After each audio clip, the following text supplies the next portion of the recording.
Good morning. My name is Jeff Schock. I'm one of the pastors here at Crossroads. I'm excited to be able to share in today's teaching. For those of you who've been here for the entire Lenten season, you know that we're going through a series called Exile, or Eden to Exile and Back Again. And the general premise is this. One of the huge meta themes in the Bible is that every human who's ever been born, man, woman, child, everybody is in exile. We all feel it. There's something wrong. Something's not as it should be. We all have a kind of deep sense that we're on the outs somehow. I have to tell you, I'm a pastor, and I spend a lot of time with people at the end of their life, and sometimes you see this bubble up. Everybody has a sense of regret. Something, I didn't do quite well enough. I didn't achieve what I should have. I didn't live as I should have. There's a sense, we all have it, that we're in exile. And Jesus, our great captain, has made a way for us to go home, and that is the topic of today's message. We're going to be reading one of the classic resurrection, well, it's not an account, it's the implications. Paul's given it to us in 1 Corinthians 15, so I'd invite you to turn there in your Bibles if you have them. The words will be on the screen behind me. We're going to be reading verses 1 through 14.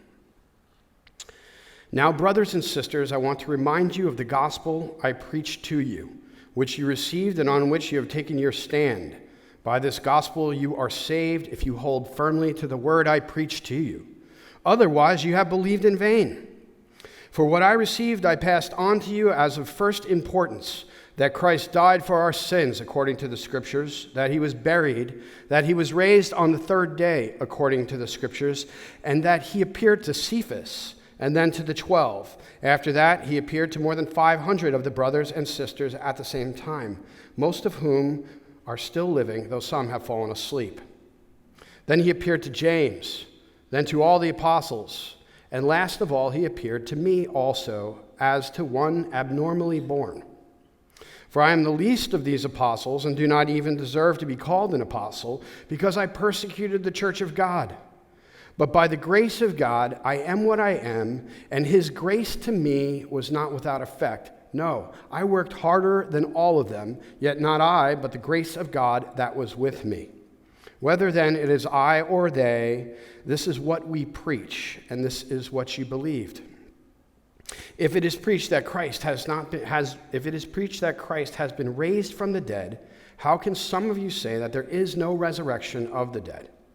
If there is no resurrection of the dead, then not even Christ has been raised. And if Christ has not been raised, our preaching is useless, and so is your faith. And this is the word of the Lord. We're going to look at this text. This is one of the classic texts that explain the significance of the resurrection of Jesus, and we're going to look at it under three headings. First, it's beautiful. Second, it's historical. And third, it's available.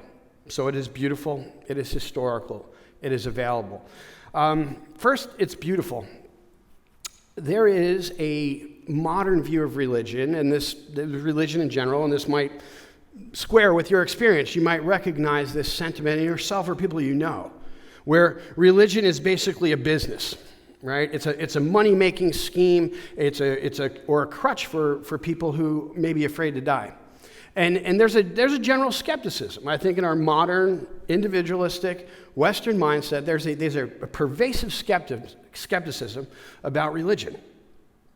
My best friend growing up was a fellow by the name of Mike Dean, and he passed away a little too early. But when we were growing up in New York in the 90s, we decided to give each other tattoos, like you do. And I remember he wanted me to give him a tattoo on his leg, and I got halfway done, and he wanted it to say, religion is a money-making, war-starting scam, all right? I only got to religion is a money, and he spent the rest of his life with that on his leg, which I find incredibly comical.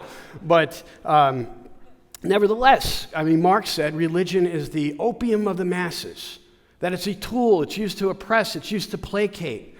I would say that is true generally of religion, but Christianity is unique.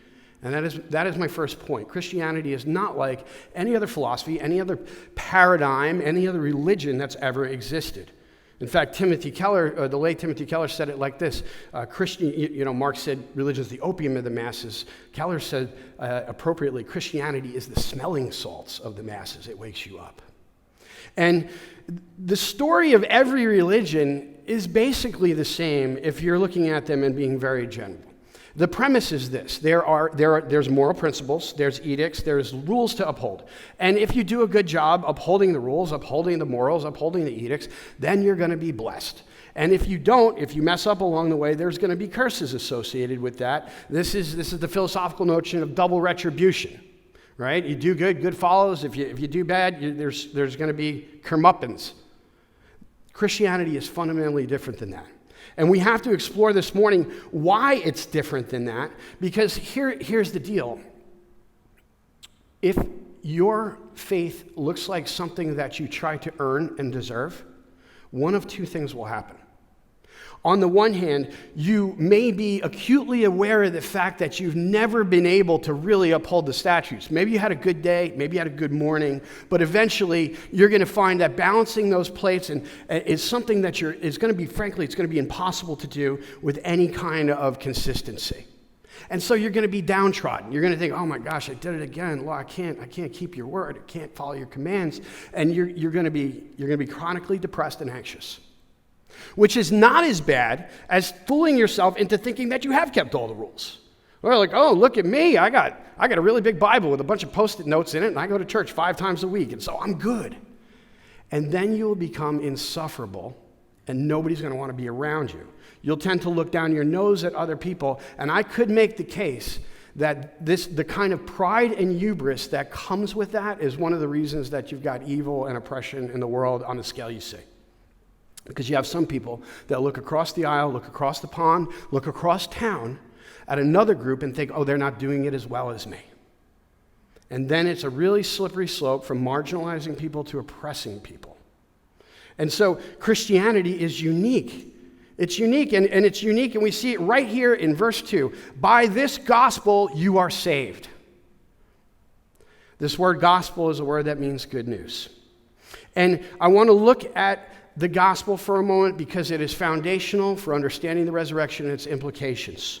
The gospel, Paul says in Romans, it is the power of God for those people being saved. He doesn't say, oh, it shows us the power of God, it leads us to the power of God, it demonstrates the power of God. No. He says the gospel is the power of God. How could it be? It's good news. We got to look at it under 2 headings. We're going to look at the gospel, its form, and then its contents, its form. The gospel is primarily information and not instruction, right? It is news and not advice. The gospel is a word, it means good news. Paul even says, the gospel that I preach to you, and the word preaching is the Greek word kerygma, and it's different than teaching. It's not just spewing wisdom, it's reporting something. It's news. The classic example that you get in antiquity is the Pedipides, the first marathon. If you're familiar with the story, he was on the plains of Marathon. It was 26.2 miles, and he had to run to deliver the news that the army that was about to conquer them and pillage and burn and kill everybody had been defeated. And so Pedipides is a herald. And in fact, if you look, the word evangelist is a word, it's in Greek, it's euangelion. An evangelist it's the word, the middle in the word is angel. An angel is a herald. Everybody who's put their faith into Jesus is an evangelist. And the reason you're an evangelist is because you carry the good news. It is news to respond to, and not advice to somehow try to adhere to and balance the scales of justice on your own. You couldn't do it. It is news. And I know a lot of people get a little, when we talk about evangelism and sharing your faith, your palms start to sweat, right? You think, oh, man, it's a magic recipe, and I don't really know how it goes. Look, when you've seen what Jesus has done, when you've heard the news yourself, and you have investigated the claims, and you've looked in on it, and you've decided it's true, it's the most beautiful thing that you can possibly imagine. And telling people this news, being a herald, is going to come as natural as breathing if you've seen it, if you've understood the gospel and you understand its implications. And the gospel, simply stated, is this. Martin Luther said it like this. He said, you are simul justus et peccator, which means you are simultaneously guilty and set free. There was nothing about you that merited God's love and forgiveness. Rather, it was his providential gift on your life. He's given you something at the highest possible cost, and it's beautiful. It means that now you get to have a relationship with God, whereas previously you might have felt on the outside you couldn't please him. Somebody else has pleased him. And now all the accolades land on you. It's good news. It's great news. And when you see it, it's going to be like, when my wife is a huge Niners fan, and when the Niners, if they ever win a Super Bowl, my goodness, we're going to have to lock her up somewhere for a little while. But when they win a playoff game, she is on the couch. She is yelling at the top of her lungs. I know some of you are the same way. That's cool. But she's seen something amazing. Oh my gosh, Kittle caught the pass. She's texting all of her family. You can't help but tell somebody when you see something amazing. When you see a movie and it moves you. I remember years and years ago, I saw Dead Poets Society with Robin Williams, and it really touched my heart. I couldn't help but tell people about it because I've seen something beautiful. And when you see the gospel, when you see what Jesus has done on the cross and through the empty tomb and its implications for you, oh my goodness, your heart's going to skip a beat. It's going to be like electricity in your veins. It's beautiful, and you can't help but tell people. So primarily, its form, it is news. It is information, not instruction. It is news, not advice. Something has happened. Christianity is a philosophy. It is a set of moral precepts.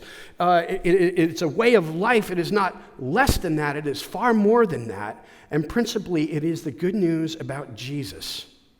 That God knew you. He knew your name when he called the stars in the skies. He knew you.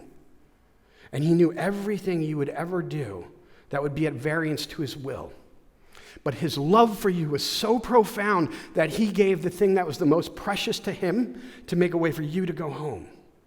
It is amazing news. And we have to talk about it's its form, it is news, its content. 3 times in verse 10, Paul uses the word grace.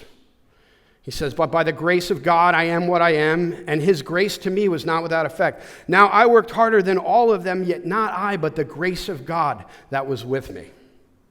This word grace is important for us this morning. We've got to take a look at it. Christians love this word. We throw it around. I don't want to throw it around unless we really understand it. In Ephesians chapter 2, Paul uses the word again. He says, for it is by the grace you have been saved through faith. And this is not from yourselves. It is the gift of God, not by works, so that no one can boast. The Greek word for grace is the word charis. And it literally means a gift, like a present. Like on Christmas morning, charis under the tree. If somebody was gifted interpersonally, you might say they were charismatic. It's the same kind of, it's the same word. It's a gift. And when you see biblical writers using a word multiple times, like Paul throwing grace 3 times in verse 10, and here in Ephesians 2, for by grace you have been saved through faith. This is not from yourselves. It is the gift of God. Same word. It is the gift of God you have been saved. It's not from yourselves. It is the gift of God. Did you get it? It is a gift. It is a gift. It cannot be earned. It cannot be deserved. And I want you to see what Paul says in verse 9. For I am the least of the apostles. I do not even deserve to be called an apostle because I persecuted the church of God. It's almost comical. If you've read the book of Acts, you know what Paul did. Paul was originally a Pharisee by the name of Saul. And Saul he shares his story, he was zealous for the law, persecuting the church. You got to really read Acts carefully to understand what he meant by that. He was murdering Christians. He was going where Christians were after the initial diaspora out of Jerusalem, and he had a contingent of Roman guards with him. He was going to Damascus to kill Christians. He perjured himself in order to falsely convict Christians, and so they would get it's a capital offense. They would be put to death. Paul is, in our language, he is a terrorist. He persecuted the church. Yet, this is the same man who writes in Romans 5:8, but God demonstrates his own love for us. While we were still sinners, Christ died for us. This is Paul. He's a murderer. He's a liar. He was combating the forces of Christ with everything he had. And he's the same person who can say, but while we were still sinners, Christ died for us. Do you know what that means? It means you didn't do anything to earn his love and forgiveness. He's given it as a gift. And all you have to do is receive it. It's a gift. It's a gift. Now, the implications of that, it means that nothing you can do will make God love you any more, and nothing you can do will make him love you any less. And Paul gives us the gospel in verses 3 through 8. He says this, for what I received, I pass on to you of first importance, that Christ died for our sins according to the Scriptures, and that he was buried, and that he was raised on the third day according to the Scriptures, and that he appeared to Cephas and then to the 12. And after that, he appeared to more than 500 of the brothers and sisters at the same time, most of whom are still living, though some have fallen asleep. And then, in verse 13, he even says, if there is no resurrection of the dead, not even Christ has been raised. What is he saying? He doesn't say this. He doesn't say, look, if you trust in Jesus, you're going to have strength in the storm. If you trust Jesus, you'll have help with your anxiety and your depression. No. He doesn't say that. He says, look at the evidence. He says, consider it. And he says, in verse 13, what he's saying is, look, there is no hope at all unless God has punched a hole in the walls of this world. Later on, he would say, if Christ be not raised, then we among all men need to be pitied. I have a friend who I've known for many, many years, and it was a couple of Easters ago. I called them on Easter morning, and the subject turned to Easter. I'm a pastor; it's a big deal. And he said, "Yeah, you don't actually believe in that resurrection stuff, do you? Do you really believe that?" And I hear this more often than you think. And this is the second point. It's essentially historical. Christianity is unique, and that's a historical religion. If you look at the other, the other big ones, Hindu, Islam, Buddhism, Judaism, they have historical facets to them, to be fair. But Christianity is unique in that it pins all of its veracity, all of its credibility to one single historical moment, and that's the resurrection of Jesus. And if the resurrection of Jesus happened, it's got implications. It means that the Bible's true. A lot of modern people have trouble accepting the miracles in the Bible. If you were here on Good Friday, we talked about Israel crossing the Red Sea on dry ground. And people look at that and like, wow, that's a miracle. I don't know if I can believe that. If Jesus walked out of that tomb, would you agree that the miracles in the Bible are not only possible, but probable? If that tomb is empty, it means the Bible is true. It means the promises are true. It means the hope we have is real if Jesus walked out of that tomb. And if you're going to evaluate the Scriptures, if you're going to evaluate the Christian claims, I want to encourage you, evaluate this one. Is the tomb empty? It points back to a single moment in history. And people ask, well, did it really happen? And it's usually rhetorical. There's an antecedent assumption. A lot of people hold that it could not. But if it did, there has long been an effort to demythologize the New Testament. Say, okay, well, we're just going to assume that the miraculous could not have taken place and that these were impositions upon the text and were not factual. If you do that, you completely neuter the Christian claims. If Christ be not raised, then we among all men need to be pitied. It is the foundation and the cornerstone and the bedrock of the Christian faith. If Christ be not raised, we should all bounce right now and go to brunch. It's futile to consider the Christian claims without considering the resurrection, and I want to give you some reasons to trust these accounts.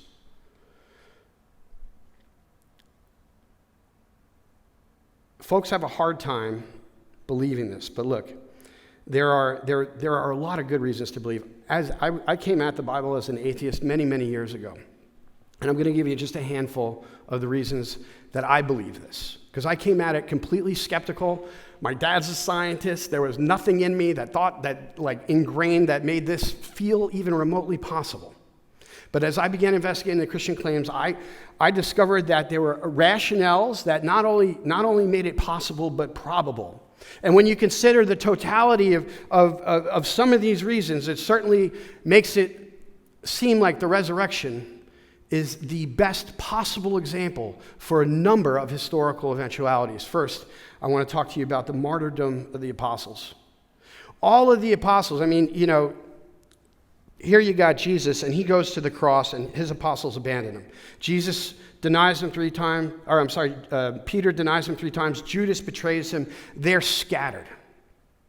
And everybody knows that when you cut off the head, the body dies. And the Romans were experts at quelling dissident political insurrectionist movements. That was their stock and trade. They know if you kill the leader in a really graphic and horrible way, everything's going to settle down real quick. But that is, and consider the fact that, most of the scholars that talk about the New Testament, the apostles were probably young men. Peter was probably the only one over the age of 18. John was most likely the youngest, maybe around 11 or 12. So in our parlance, these are children. And then their leader, their shepherd, is killed in the most graphic way. But what ensues is inexplicable. Because this little sectarian group within Judaism that was comprised of children, that little group ended up becoming some of the most influential people who have ever lived in the history of the world. And they lived lives that were marked by persecution and hardship in the service of Jesus' message. If you've ever looked, and you can Google this, you find out what happened to the apostles after Jesus walked out of the tomb. They went on to live lives that were just remarkable. Thomas traveled all the way to southern India, to the Kerala district, and he preached the gospel there, and he baptized people 2,000 years ago. The descendants of that people group are worshiping right across our quad right now in Fireside. Pastor Bobby Mammon has pastored Hebron Church here for years and years, and they're the descendants of those first Christians that Thomas led to Christ before he was beaten to death by an angry mob. Paul was shipwrecked, in prison, beaten, bitten by snakes. As church history maintains, his head ended up at the bottom of a Roman basket. All of the apostles in the New Testament were martyred except for one, John, who wrote Revelation, and church history holds that he was boiled in oil and lived. I got to imagine he looked like Deadpool at the end. If Jesus was not raised from the grave, if he didn't walk out of that empty tomb, you have to explain that in another way. And I've been trying. I've looked at this for 20 years, and I've never encountered, I've never been able to think up an adequate explanation for these lives. Something happened. Something must have happened. Consider the rise of the early church. Paul right here, he's making an appeal he says, look, he appeared to Cephas and to the 12. This is verse 5 and 6. He says, after that, he appeared to more than 500 of the brothers and sisters at the same time. He is making an appeal to eyewitness testimony. You do not make an appeal to eyewitness testimony if, in fact, you had eyewitnesses, right? I'm fond of this, but if I get picked up after this and somebody says I robbed a bank at 11:51 on us, I'd be like, no, there was 100 people who saw me. I have eyewitnesses. It would be stupid if I did not actually have eyewitnesses. And Paul is saying, he says, look, they're still alive. You can go talk to them. And that initial, the initial recipients of this gospel message, right? You can go to Acts chapter 1 and 2. Peter preaches this incredible sermon, and 3,000 people, Hebrews, had been conditioned from childhood to not believe that God could be a man, end up worshiping a man as God. And the characteristics that typified that first church were the likes, it was something the likes of which the world had never seen. Because it cut across socioeconomic barriers and it cut across ethnic barriers in a way that nothing else had. In fact, there's something called the letter to Diogenes, which describes the character of the early church. And this is what the watching world saw. It says this: they dwell in their own countries, but simply as sojourners. As citizens, they share all things with others and yet endure all things as if foreigners. Every foreign land is to them as their native country, and every land of their birth as a land of strangers. They marry, as do others. They beget children, but they do not destroy their offspring. They have a common table, but not a common bed. They are in the flesh, but they do not live after the flesh. They pass their days on earth, but are citizens of heaven. They obey the prescribed laws, and at the same time surpass the laws in their lives. They love all and are persecuted by all. They are poor yet they make many rich. They are completely destitute, and yet they enjoy complete abundance. They are reviled, and yet they bless. When they do good, they are punished as evildoers. Undergoing punishment, they rejoice because they are brought to life. Something happened. N.T. Wright, who's an Anglican scholar, he wrote a 950-page book called Jesus and the Victory of God. And the entire thesis of that book is that only the resurrection of Jesus could explain, there's no other reasonable explanation, only the resurrection could explain the lives of the apostles. Selfless devotion to a message. People will die for a lie. Would you agree? People will fly planes into a building if they believe a lie. But people will not die for something they know is a lie. These people, the people who were closest to Jesus, worshiped him the most fervently. The people who knew him the best were the ones who sacrificed the most. You know, my wife, my kids, they know me better than all y'all, and they would not be tempted to worship me, not for a second.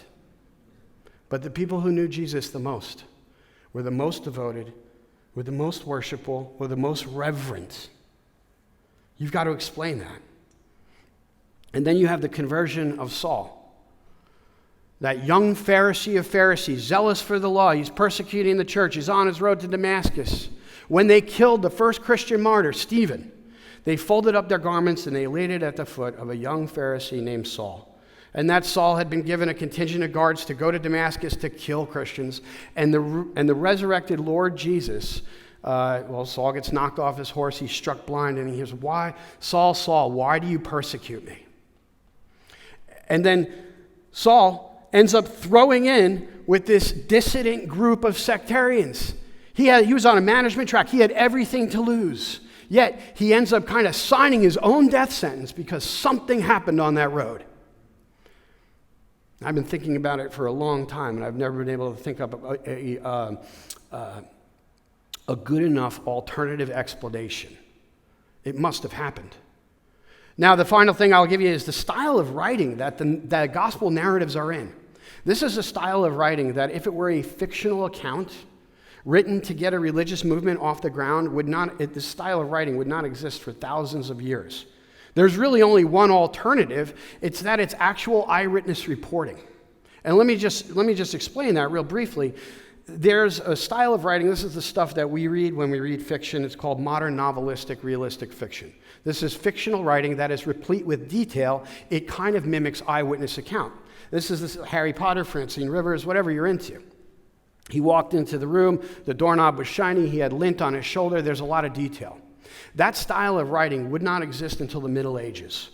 C.S. Lewis was a professor at Cambridge and Oxford, and he was a professor of medieval literature. He was an expert on myths and legends. And I'll paraphrase what he says about the gospel narratives, where he says, "I've been reading myths and legends all of my life, and this is not that. It's as if some unknown author without predecessor or successor had suddenly anticipated the entire art of modern novelistic realistic fiction." He's basically saying, he said, that to consider or to perhaps harbor the notion that this is a fictional account that was written to get a religious movement off the ground is absurd. The other thing you'll notice about the accounts is that they're kind of counterproductive. Nobody writing a piece of fictional literature in order to get a religious movement off the ground would make the hero look like Jesus. You can read the account of Muhammad's death. He's surrounded by his followers, and he's spouting pithy sayings and wisdom. And Jesus is on the cross, crying out in the dark, my God, why hast thou forsaken me?" Words that have confused people for thousands of years. And then you see him in the garden at Gethsemane, and he's saying, "God, let this cup pass from me." He's trying to get out of it. It looks decidedly inconvenient. If you were writing a fictional piece of literature in order to get a religious movement off the ground, you would never put those words in Jesus' mouth. There are far more reasons to believe the gospel message than to discount it. Even in verse 6, he says, after that, he appeared to more than 500 people. And then in Romans 1, Paul says, "And who thought the Spirit of holiness was appointed the Son of God in power by his resurrection from the dead, Jesus Christ our Lord." Paul didn't see it until the resurrection. Nobody saw it until the resurrection.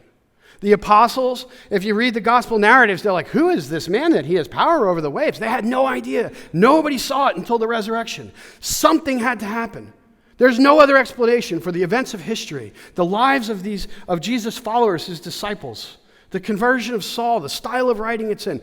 I've never found a more satisfactory explanation for the Christian story than that the resurrection is true and that it happened. So it is beautiful. It's the most beautiful thing you've ever heard. It is historical and it is available. It's available. Your biggest problem is not the upcoming election cycle.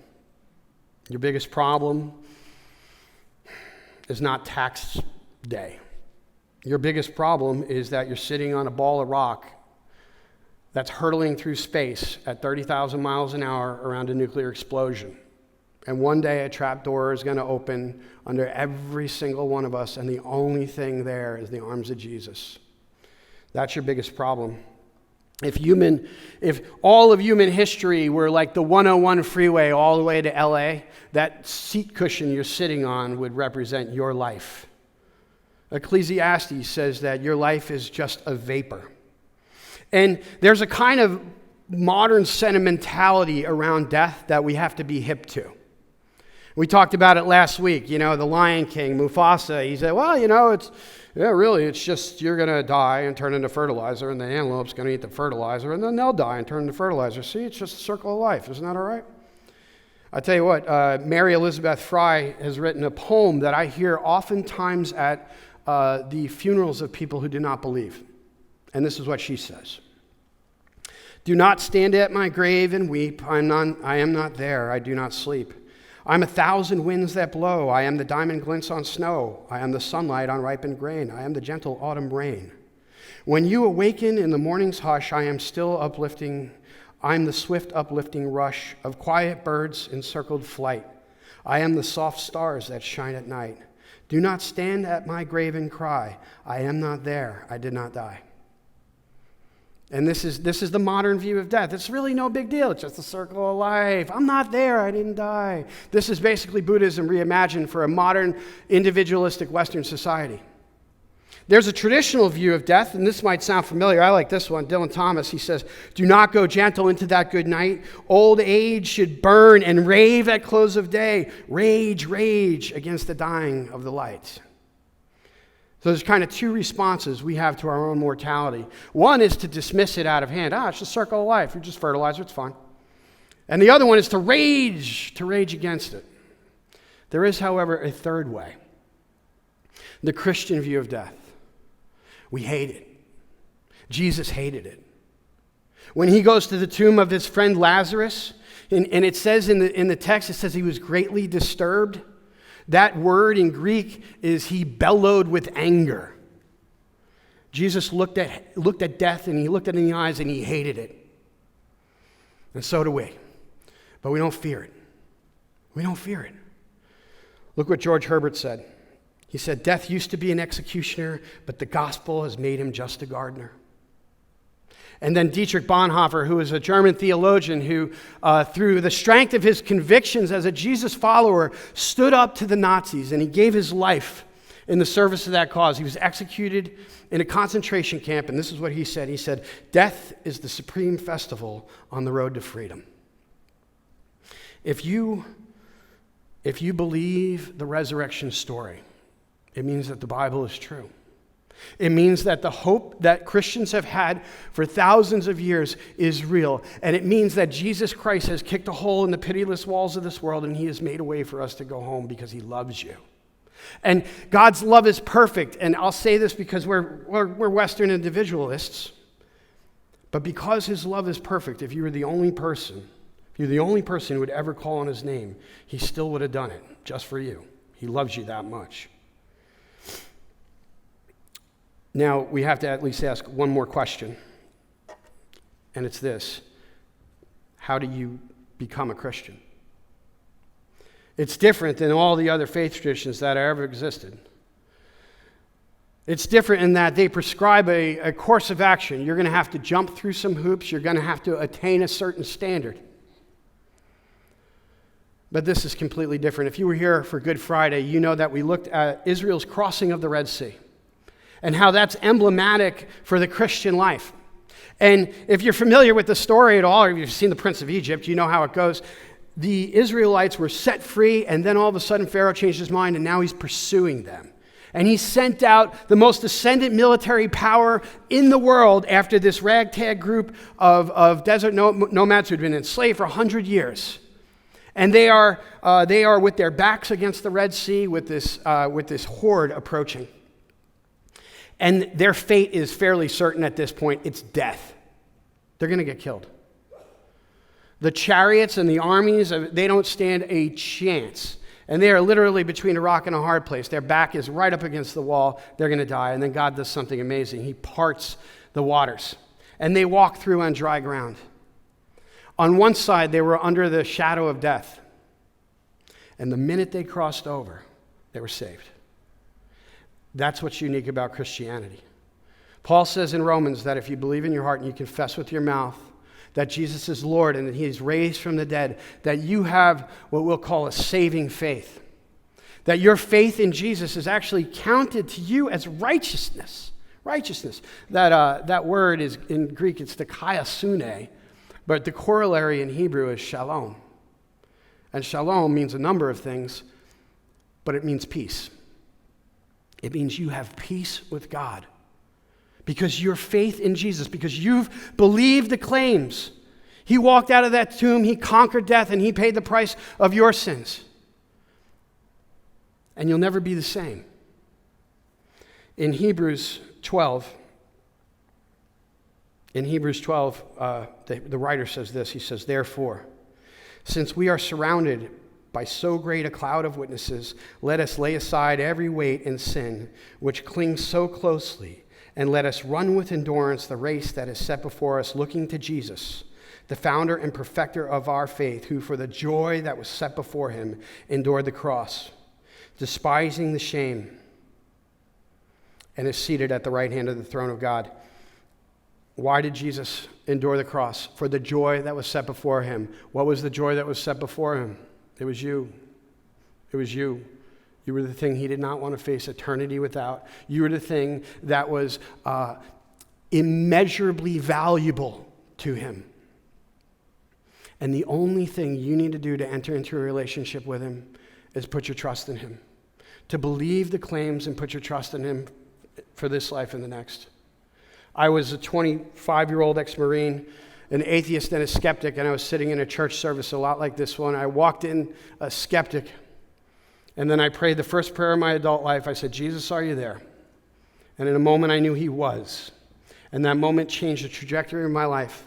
And if you're here this morning and you've never known him and you've never known peace and you've never had the sense that you were on the inside with God, that he has created a way for you to know him and enjoy him forever, if you've never had that sense, you can meet him this morning.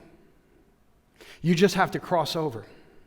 And the moment you ask Jesus to forgive you, the moment you ask God to be the Lord of your life, that moment you cross over. And you go from the valley of the shadow of death to the valley of the shadow of life. And it is a life that is so profound that when your heart stops beating, and it will, it won't impede that life in the least. And this is the good news.